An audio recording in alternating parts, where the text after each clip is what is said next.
Hey y'all, Dumb Nerd here. Today I'll be doing a review for Unit 1, Limits and Continuity.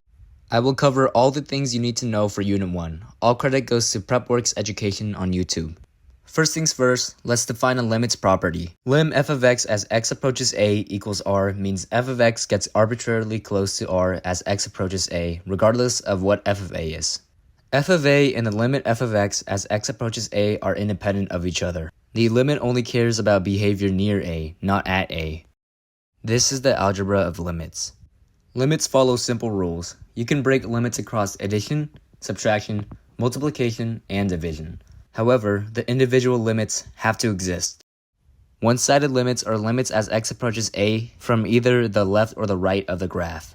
If both the left-hand and right-hand limit are equal to each other at a certain point a, the limit of the function at that certain point a exists and shares the same value as the left and right-hand limit.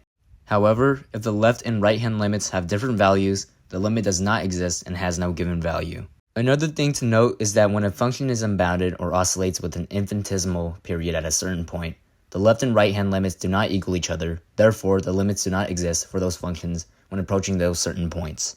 The squeeze theorem states that when a function is bounded between two functions, if both bounding functions approach the same limit at a point, the squeeze function must also approach that limit. A discontinuity is a point where a function is not continuous.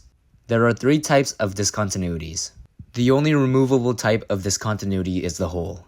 The other two are non-removable discontinuities, jumps and vertical asymptotes. For a function to be continuous at a certain point, three conditions must be met.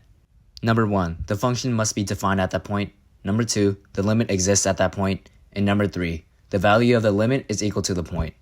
The IVT states that if a function is continuous on the closed interval from point A to point B, and a number lies between f of A and f of B, then there must be at least one C value in the open interval A to B.